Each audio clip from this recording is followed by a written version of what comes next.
जय श्री माताजी. सामूहिकतेमध्ये बंधन घेऊया.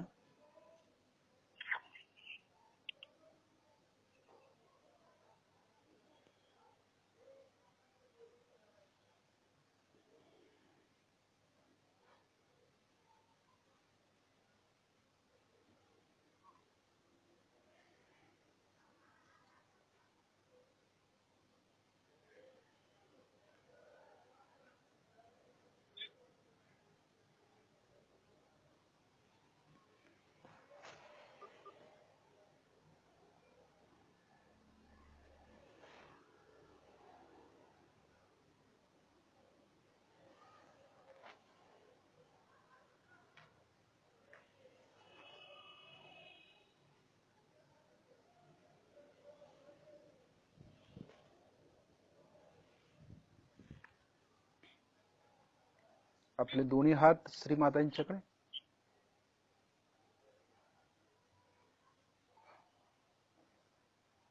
श्री मातांना पाहायचंय. लक्ष हातातील व्हायब्रेशन्स वरती पण ठेवायचे आहेत.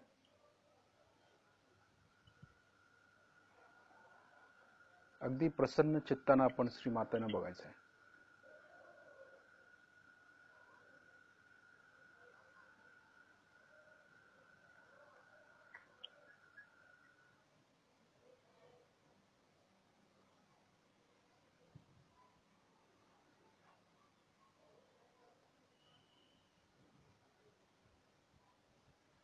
आपल्या दोन्ही हाताच्या बोटातून येत असलेलं चैतन्य आपण शोषून घ्यायचंय.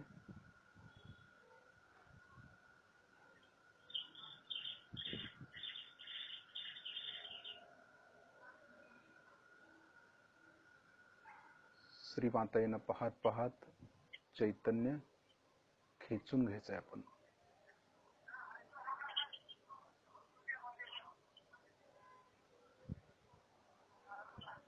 लक्ष परम चैतन्यावरती ठेवायचं.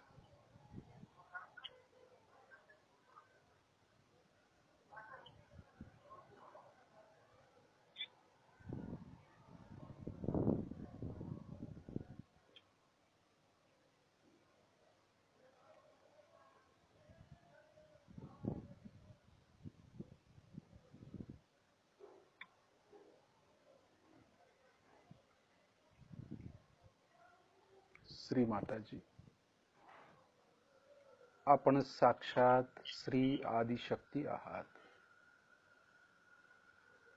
श्री मातांना बघत बघत आपण म्हणायचंय, त्यांची स्तुती करायची आहे. श्री माताजी, आपण साक्षात श्री सहस्त्रार स्वामिनी आहात.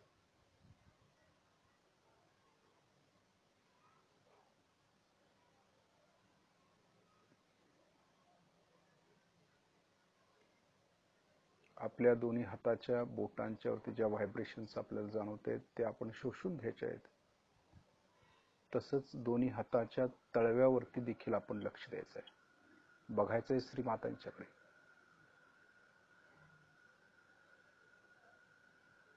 हाताच्या तळव्यामध्ये व्हायब्रेशन्स लक्ष द्यायचंय.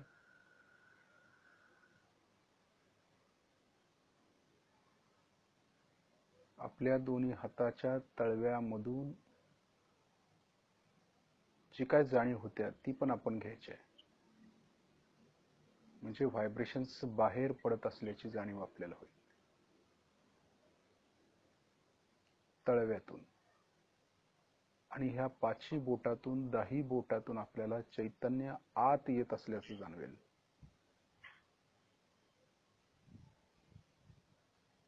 अशा प्रकारची जाणीव आपल्याला होईल हाताच्या बोटावरती आणि तळव्यावरती. आपण श्री मातांच्याकडे पाहतोय. लक्ष मात्र आपलं परम चैतन्यावरती आहे. म्हणजे साकाराकडे पण आहे आणि निराकाराकडे पण आहे. दोन्हीकडे लक्ष आहे आपलं. साकारामध्ये श्री माताजी आपल्या समोर बसलेले आहेत आणि निराकारामध्ये चैतन्याच्या रूपात आहेत. त्यांची शक्ती आहे ती चैतन्य.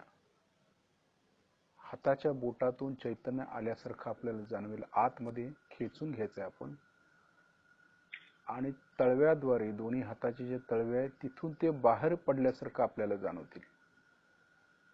तशा प्रकारची जाणीव. ज्या वेळेला आपण दुसऱ्या साधकाची कुंडलिनी जागृत करतो किंवा त्याला चैतन्य देतो, तर ते चैतन्य आपण हाताच्या शस्त्रारमधून, हाताचे जे तळवे आहेत तिथून चैतन्य बाहेर येतं आणि त्या चैतन्याद्वारे आपण कुंडलिनीची जागृती करतो. नुसताच हातवारे करून कुंडलिनी जागृत होत नाही किंवा त्या व्यक्तीचे आजार देखील बरे होत नाहीत. तर जे हाताच्या तळव्यातून चैतन्य बाहेर पडायला लागले ते चैतन्य आपण त्या साधकाला त्या चक्रावरती आपण देऊ शकतो. बंधन घालताना देखील तळव्यातून चैतन्य बाहेर आलं पाहिजे. म्हणजे जे शस्त्रार आहे हातातील तिथून चैतन्य बाहेर येऊन मग आपण बंधन घालायचं आहे. नुसताच आपण हात फिरवायचे नाही आहेत. तर त्याच्या मागची ही भूमिका आहे किंवा त्याच्या मागचं जे तत्व आहे ते आपण लक्षात घ्यायचं. म्हणजे बंधन घालताना देखील आपण हातावरती लिहून बंधन घालायचं आहे. परंतु ते बंधन घालताना नुसता कृती न होता चैतन्य, शस्त्रारमधून चैतन्य, हाताच्या तळव्यातून चैतन्य येऊन ते चैतन्य आपण जे काय आपण लिहिलेलं आहे त्याच्यात आपण ते बंधन देतोय, अशी शुद्ध इच्छा करायची असते. म्हणजे चैतन्याशिवाय आपण बंधन ते बसू शकत नाही. लक्ष परम चैतन्यावरती त्यासाठी द्यावं लागतं. ही जी श्रीमातांची जी कृपा आपल्यावरती आहे, फक्त आपण काय केलं की कर्मकांड करत आलो, आपल्याला त्याच्या मागचं रहस्य समजलं नाही, हातवारे फक्त करत आलो. पण त्याच हातामध्ये जी चैतन्याची किमया आहे ती आपण मात्र शिकलो नाही किंवा समजलं नाही. आपल्याला हे समजणं गरजेचं आहे. आता शिस्तीत शिस्तीत डोळे बंद करायचे.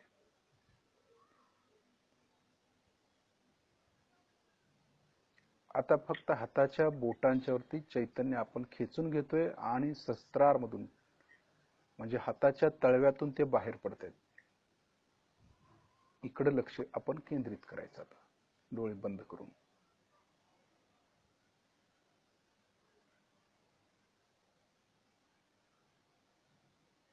दाही बोटातून चैतन्य घेतोय आणि तळव्यातून ते वरती काढतोय. आपण शस्त्रार म्हणतो त्याला, हातातील शस्त्रार आपण तळवा, तिथून ते वरती येतंय चैतन्य. जसं आपण शस्त्रारच्या वर जातो तसं तळव्यातून वर येतं ते. 1 इंच 2 इंच वरती यावं चैतन्य, ते त्याचा फ्लो, अशी इच्छा करायची. म्हणजे या चैतन्याला आपण प्रवाहित करू शकतो, त्याचा आपण वापर करू शकतो.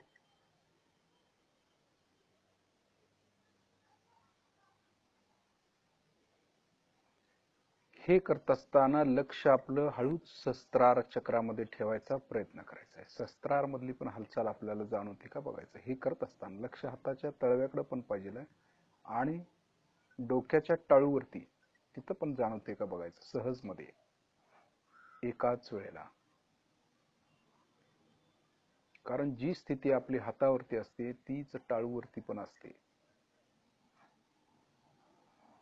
हातातील कुठलं बोट किंवा कुठल्या चक्राचा त्रास जाणवत असेल बोटावर, तर आपल्या शरीरावरती पण ते चक्र पकडल्याचं आपल्याला जाणवेल. मग ते अटॅचमेंटमुळे असेल किंवा स्वतःच देखील असू शकेल. परंतु ते आपण स्वच्छ करणं गरजेचं असतं. ते आपण स्वच्छ करायचे. ही कला आपण शिकून घ्यायची. प्रयासानं, तपश्चर्येनं हे आपल्याला जमू शकेल. जे श्रीमातांनी ज्ञान दिले ते घ्यायचा प्रयत्न केला पाहिजे. ते ध्यानातून आपल्याला प्राप्त होऊ शकतं. ही शक्ती आहे, त्या शक्तीचंच दर्शन आपण केलं पाहिजे. हे सगळ्यात महत्वाचं आहे.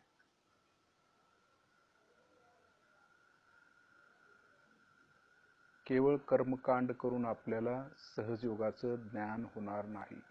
मूळ मुद्द्यापर्यंतच आपण जायचं, मुळात जायचं आहे. मूळ आपल्याला समजलं की सगळं समजलं. मग ते मूळ तो धागाच आपण पकडायचा आहे. व्हायब्रेशन्स हाताच्या बोटातून चैतन्य घ्यायचंय, तळव्यातून त्याला बाहेर काढायचं आहे. जाणवतं ते पण, आणि टाळूवरती देखील व्हायब्रेशन्स आपल्याला जाणवतील. ती पण स्थिती घ्यायची आपल्याला एकाच वेळेला.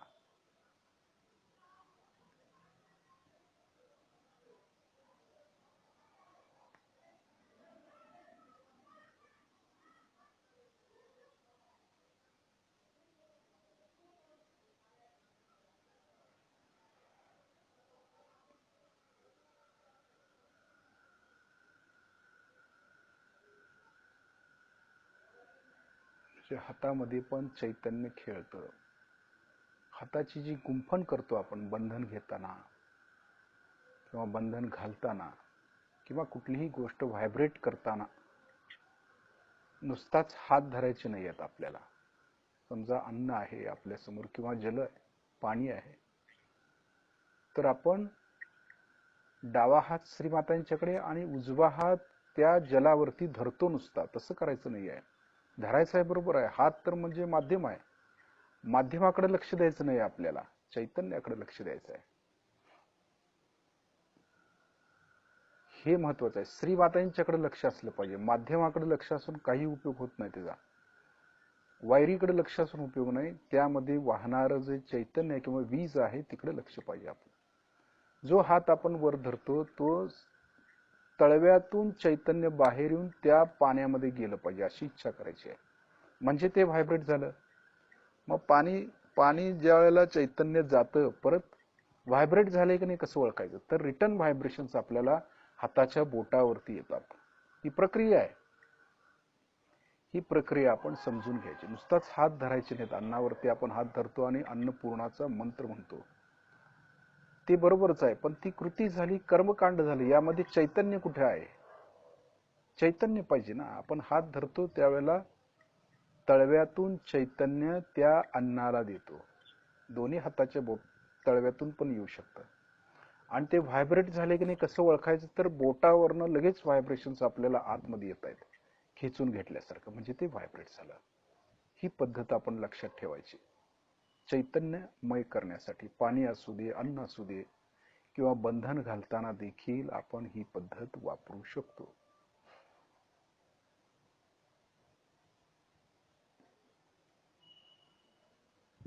आता आपल्या उजव्या हाताचा तळवा डोक्याच्या टाळूवरती दाबून धरायचा. बघा, आता हातातून पण चैतन्य येते, तळव्यातून पण चैतन्य येते, ते आपण टाळूला देतोय. प्रक्रिया कशी आहे बघा, की लक्षात आलं पाहिजे. नुसताच हात दाबून फिरवायचं नाहीये. तर तळव्यातून चैतन्य येतं, ते आपण सहस्त्रार चक्रावरती देतोय आणि फिरवतोय हात, म्हणजे ती चैतन्य फिरवतोय. श्रीमाताजी कृपा करून आमच्या सहस्त्रार चक्रामध्ये विराजमान व्हा. श्रीमाताजी, आपण साक्षात श्री आदिशक्ती आहात. कृपा करून आमच्या सहस्त्रदल कमलामध्ये विराजित व्हा. हात दाबून फिरवत असताना लक्ष चैतन्याकडे द्यायचं आपल्याला. तळव्यातून जे वाहते ना चैतन्य येते, ते चैतन्य सहस्त्रार म्हणजे ब्रह्मरंध्रामध्ये आतमध्ये जाते अशी इच्छा आहे. ती आपण करायची असते इच्छा. ते चैतन्य वाहतं, आतमध्ये जातं, आणि मग आपली जागृती होते. कुंडलिनीचा मार्ग आपण मोकळा करतोय वर येण्यासाठी. हे दशमद्वार आपण उघडतोय श्रीमातांच्या कृपेत. त्यानंतर तो हात वरती घ्यायचा, धागा सोडायचा नाही आपला. आता बघा,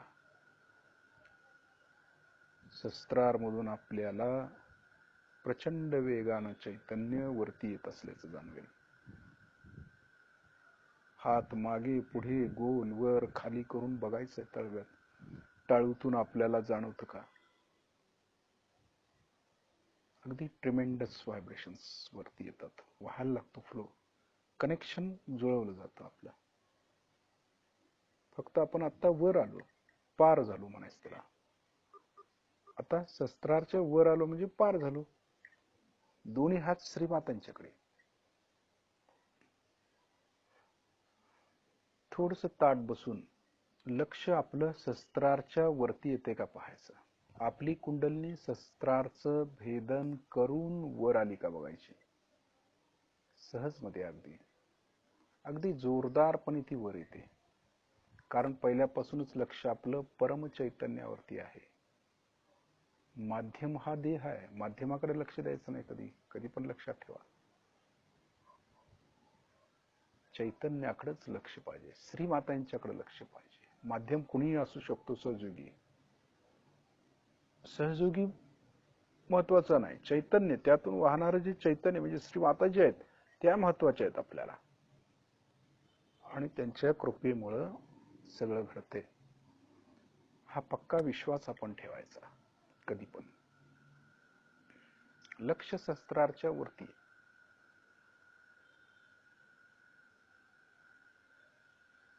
शिस्तीत वर जायचं आहे आपल्याला.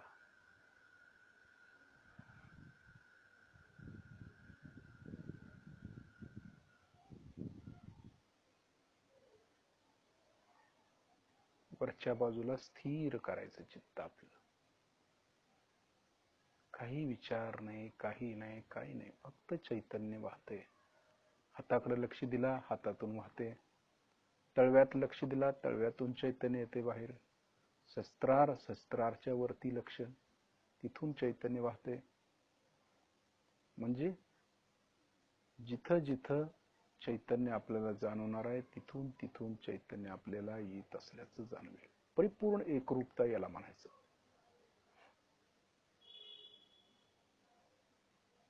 लक्ष सहस्त्रारच्या वरती ठेवूया.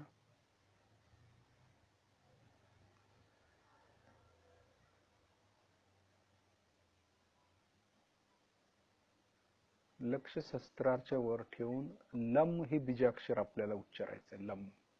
लक्ष मात्र सहस्त्रारच्या वर पाहिजे. आणि जर समजा कुंडलिनी खाली आली वर, तर सहस्त्रारपर्यंत यावी, सहस्त्रारच्या खाली यायचं नाही. परत सहस्त्रारच्या वर जायचं आपल्याला. लम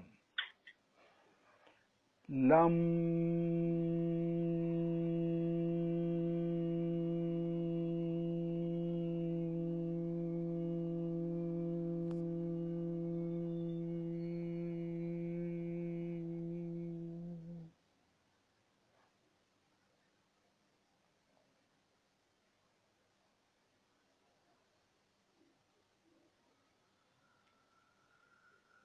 सहस्त्रारच्या वरती आपल्याला जाणवलं पाहिजे. आणि ती जाणीव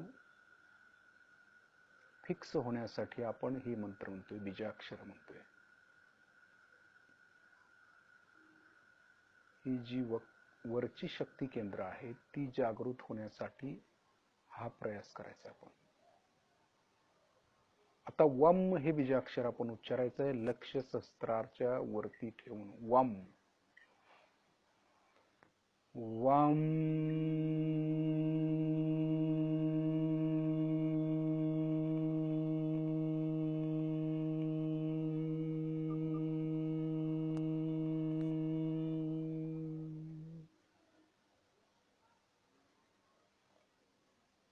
आकाश तत्वापर्यंत जायचं.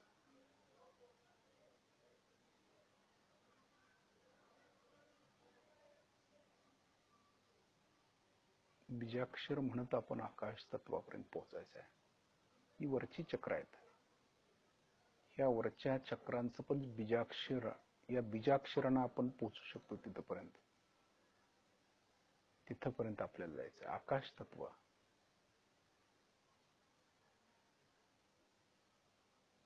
आणखी एकदा आपण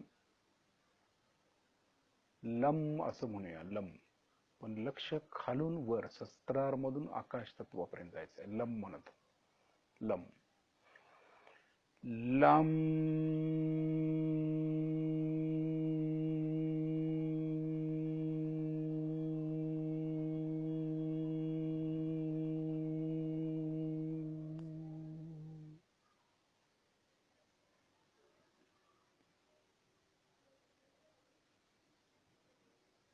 नाद ब्रह्म ज्याला म्हटले की त्याचा आधार घेऊन आपण सहस्त्रारच्या वरचा प्रवास करतोय आकाश तत्वापर्यंत.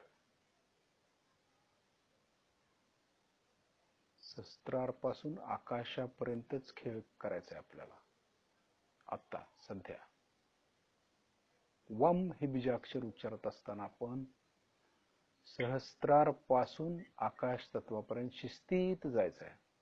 जसं आपण उच्चारू तसं सहस्त्रारपासून सुरू करायचं आहे आणि संपेल त्यावेळेला आपण आकाश तत्वामध्ये पोहोचलो असू अशा पद्धतीने वम हे बीजाक्षर उच्चारायचं आहे. वम वम.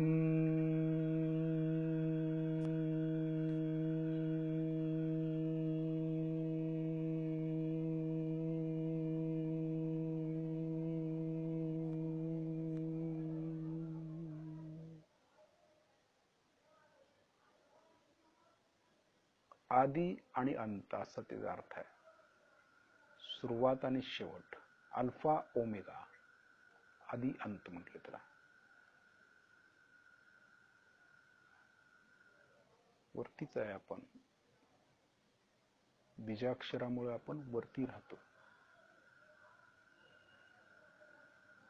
खालून वर गेलोय आपण, फिक्स झाले ती जागा आता आपली, बरोबर. आकाश तत्वामध्ये खालून वर 2 बीजाक्षर आपण म्हटली. ती 2 बीजाक्षर आपण खालून वर जाण्यासाठी वापरतो.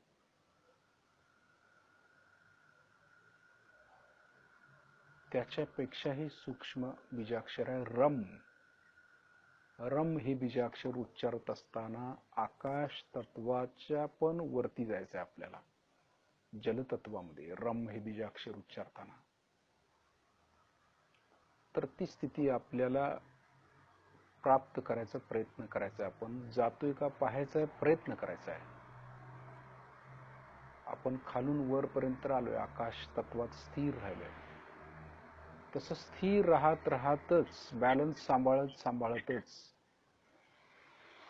पुढचा प्रवास करायचा आहे जलतत्वाचा. रम हे बीजाक्षर उच्चारत हलायचं नाही, स्थिर राहायचंय सुरुवातीला. मग नंतर हल्ला तरी चालेल, पहिला स्थिर राहिला तरच पुढचं कळणार आहे.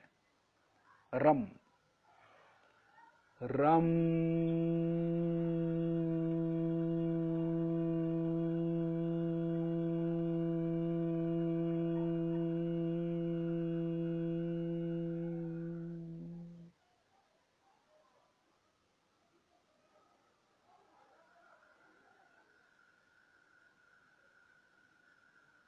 कुठपर्यंत पोहोचलो ती लक्षात घ्यायचं. त्याचं वर्णन करता येत नाही, तो अनुभव आहे.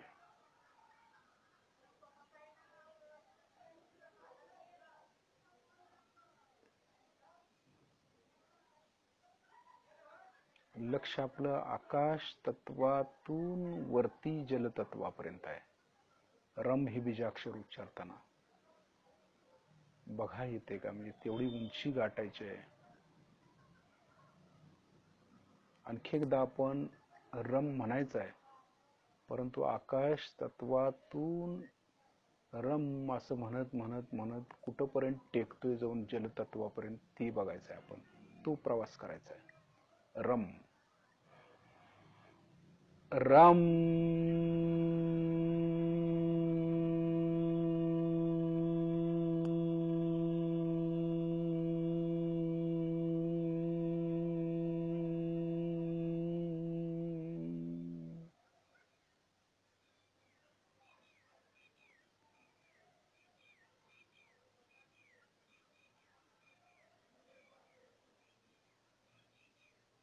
त्याच्यावरती पोचलो की नाही बघायचं आहे.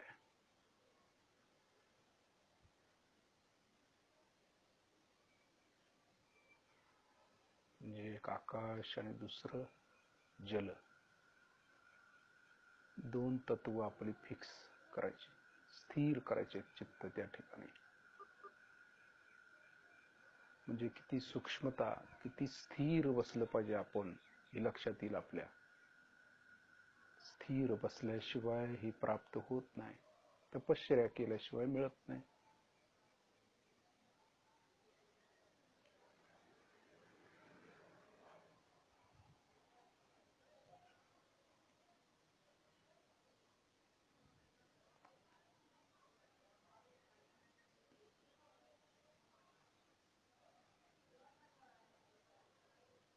आता जलतत्वातून खाली यायचं आपल्याला. खाली कुठं? आकाश तत्वापर्यंत येता येते का बघायचं. शिस्तीत यायचं, झटकन यायचं नाही, शिस्तीत यायचं. म्हणजे कळतं आपला प्रवास कसा आहे तो,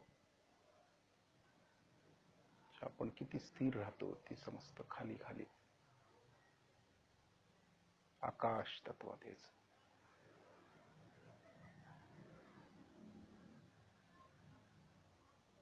वरच्यावर खेळ आहे हा सगळा. आकाश तत्वातून परत वरती जलतत्वात जायचं, शिस्तीत जायचंय.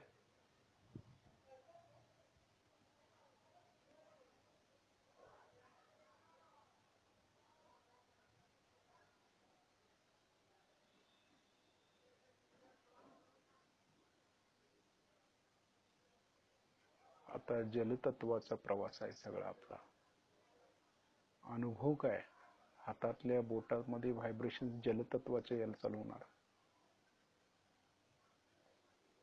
प्रॅक्टिकल. आपल्या व्हायब्रेशन्स मध्ये बदल होणार निश्चितच. सूक्ष्म पद्धतीने जर आपण लक्ष दिलो तर कळेल की हातातल्या व्हायब्रेशन्स देखील जलतत्वाच्या येत आहेत. पाणी जसं हाताला लागतं आपल्या, तशा व्हायब्रेशन्स येणार आपल्याला.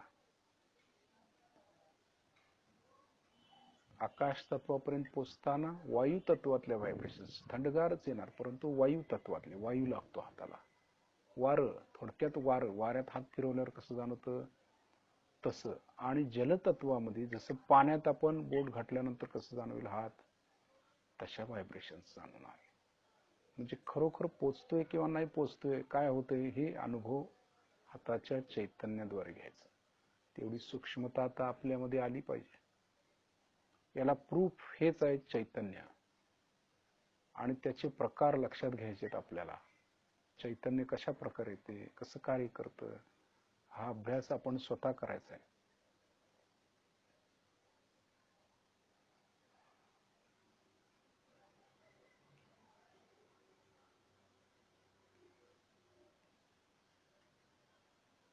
आकाश तत्वातून पुन्हा आपण वर जायचं आहे जलतत्वात. येतं, सहज साध्य होतं ते. फक्त स्थिर बसता आली पाहिजे, बैठक मारता आली पाहिजे.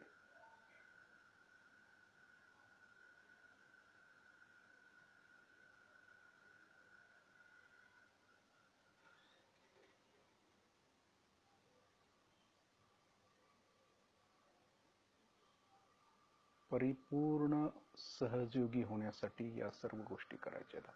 परिपूर्णता आली पाहिजे, कळलं पाहिजे.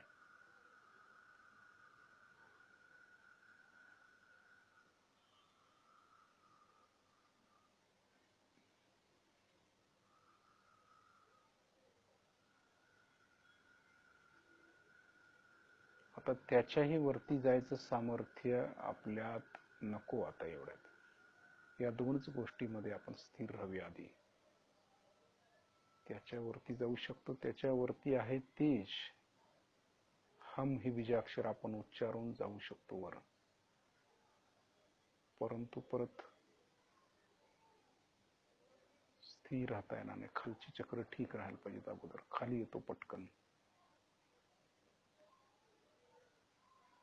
जलतत्व तिथं स्थिर राहायचं आता. परंतु खालची चक्र विसरायची नाहीत. आकाश तत्वाला विसरायचं नाही. जरी आपण खाली आलो तर आकाश आणि शस्त्रार, परत शस्त्रार मधून आकाश, आकाशातून जलतत्व. सध्या जलतत्वामध्ये आपण कार्य करतो किंवा तिथं जातोय, पोचतोय.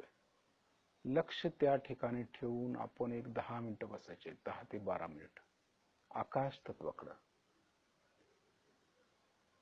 आणि जलतत्वाकडं. या दोनच गोष्टीमध्ये आपण कार्य करायचं आहे. 10 ते 12 मिनिट.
तर जलतत्वातनं आकाश तत्वापर्यंत खाली यायचं.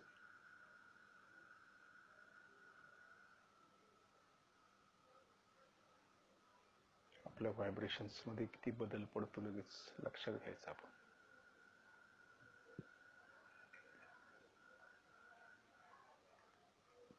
आकाश म्हणजे वायू तत्व, वायू तत्वातल्या व्हायब्रेशन्स.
आता या आकाश तत्वातून आपण काय करायचं, तर चहू बाजू आपण चैतन्यमय करून टाकायच्या. समजा आपण ज्या ठिकाणी बसलोय तर आकाश तत्वातनं चैतन्य आपण सोडायचंय सगळीकडं. सहस्त्रार मधून निघालेले चैतन्य आकाश तत्वातून सगळीकडे सोडायचं. ज्या ठिकाणी आपण बसलोय त्या एरियामध्ये किंवा त्या शहरामध्ये आपलं वलय कुठपर्यंत आहे तिथपर्यंत चैतन्य व्हायब्रेट करायचं. तो शहर व्हायब्रेट करून सोडायचा, चैतन्यमय करून सोडायचं. येतंय का बघायचं.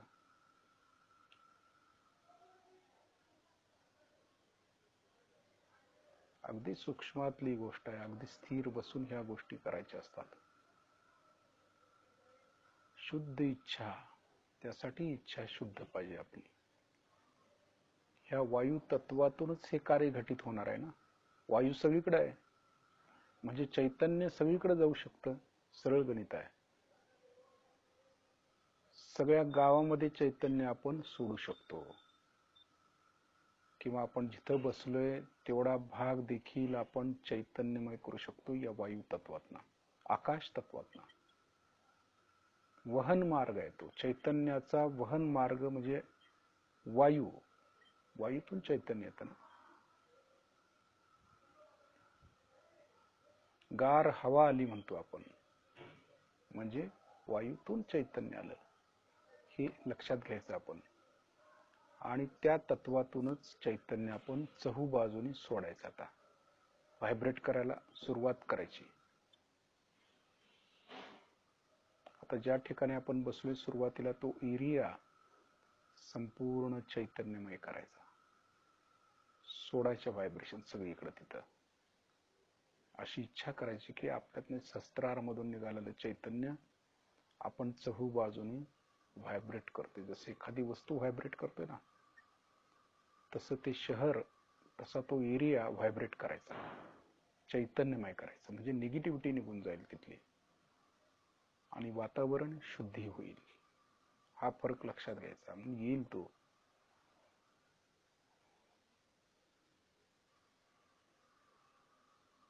एक मिनिटभर आपण ही क्रिया करायची आहे. 1 मिनिट.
हे करत असताना आपल्या असं लक्षात येईल की सगळीकडे चैतन्यच आहे. आपल्या संपूर्ण बॉडीला देखील चैतन्य लागेल.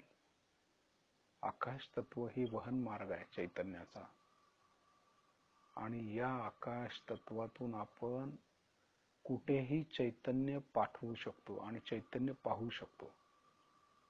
व्यक्ती कुठेही असू दे, तिथून चैतन्य आकाश मार्गे आपल्याला कळेल. हनुमानांची शक्ती आहे. वायू तत्व आहेत ना, ते वायू पवन पुत्र, म्हणून वायू तत्वातून आपल्याला समजतं. ही हनुमानांची कृपा, त्यांच्यामुळे समजतं हे. पण आपण त्या स्थितीला गेल्याशिवाय ते कार्य करू शकत नाही. म्हणून अगोदर ती स्थिती प्राप्त केली पाहिजे. आकाश तत्वात स्थिर राहून वर जायचं आपल्याला. म्हणजे आकाश तत्वात आलो की ते कार्य चालू झालं आपलं. आता हळूहळू शस्त्राच्या पुन्हा वरती जायचं, थोडं आकाश तत्वात स्थिर राहायचं आहे. आता आपल्याला समजलं की चैतन्य कसं करायचं, कसं पाठवायचं, कशा प्रकारे चैतन्य घ्यायचंय, हातातून तळव्यातून चैतन्य सोडून कसं व्हायब्रेट करायचंय, ही प्रॅक्टिस आपण रोज करायची. ही तपश्चर्या रोज करायची. रोज व्हायब्रेट करायला शिकलं पाहिजे. साखर असू दे, अन्न असू दे, जल असू दे, आपण अशा पद्धतीने व्हायब्रेट करायला शिकलं पाहिजे. तरच त्या शक्तीचा आपण उपयोग केला असं होईल. त्याच्यानं रोग देखील बरे होऊ शकतात. एखाद्या व्यक्तीला तुम्ही चित्तात घेऊन देखील त्याची चक्र चैतन्यानं ह्या वायू तत्वातनं ठीक करू शकतो, आकाश तत्वामार्गे. नुसताच बंधन घाला हे नाही, तसं होत नसतं ते. तर वायू तत्वातून ती चक्र ठीक करता आलं पाहिजे आपल्याला. म्हणून हाताच्या बोटावर कळलं पाहिजे पहिला. चित्त महत्वाचं आहे, आणि चित्त पॉवरफुल झालं की आपण काही करू शकतो. लक्ष शस्त्राच्या वरती थोडं ठेवायचं आहे, आकाश तत्वात, वायू तत्वात. 1 मिनिट भर स्थिर ठेवायचं. परत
आता शिस्तीत आपले डोळे उघडायचे. श्री माताजींना पाहायचं आहे आपण. बघायचंय श्री माताजींना. लक्ष हाताच्या बोटांच्या वरती आणि शस्त्राच्या वर आकाश तत्वामध्ये, वायू तत्वामध्ये. हनुमानांची शक्ती आपल्या कामी येते. गणेश आणि हनुमानजी हे 2 गण आहेत, ते आपल्याला खरोखरच मदत करतात. म्हणजे हनुमान जे आहेत ते अंतःकरणामध्ये जाऊ शकतात दुसऱ्याच्या, आणि त्याचं अंतःकरण बदलू शकतात. म्हणजे हे आपण वायू तत्वातनं त्या व्यक्तीमध्ये किंवा त्या व्यक्तीच्या चक्रापर्यंत पोहोचवू शकतो, त्याचे चक्र ठीक करू शकतो. म्हणजे त्याला बंधन घालतो ना आपण. मातांनी सांगितल्याप्रमाणे इथं बसून आपण बंधन टाकलं की ती व्यक्ती तिथं ठीक होते. परंतु बंधन घालताना आपण नुसताच हात पाय हलवतो, नुसता फिरवतो, परंतु चैतन्य फिरवता येत नाही आपल्याला. हात फिरवतो, हे चैतन्य कसं फिरवायचं तर ते आपल्याला समजलं. त्या पद्धतीनं आपण याचा उपयोग करून ते कसं वाढेल इकडे लक्ष द्यायचं. ती शक्ती आपली कशी वाढेल इकडे लक्ष जास्त द्यायचं. आपल्याला विसरायचं नाहीये, हे कायम लक्षात ठेवायचं आणि त्याप्रमाणे आचरण करायचं. उद्या दिवसभर त्याचप्रमाणे आपण आचरण करायचं आहे. व्हायब्रेट करायचं. जल, वायू सगळं व्हायब्रेट करता आलं पाहिजे. हा रोग देखील जो चाललाय तो मागे सरकवता आला पाहिजे. या चैतन्यानं आकाश तत्वातनं त्याला मागं सरकू शकतो. म्हणून आपण व्हायब्रेट केलं ते आजूबाजूचा परिसर. मग जेवढं आपलं वलय वाढेल तेवढं चैतन्य लांबपर्यंत जाणार आहे. आपलं वलय किती आहे हे आपण तपासायचं आणि चित्तानं आपण जाऊ शकतो. एवढं मोठं चित्त आहे आपलं, पॉवरफुल आहे, होऊ शकतं. तर हळूहळू आपण श्री मातांना नमस्कार करूया, श्री मातांचे आभार मानूया. श्री माताजी आपल्या चरणाशी कोटी कोटी प्रणाम, कोटी कोटी प्रणाम. शिस्तीत शिस्तीत आपण बंधन घेऊया.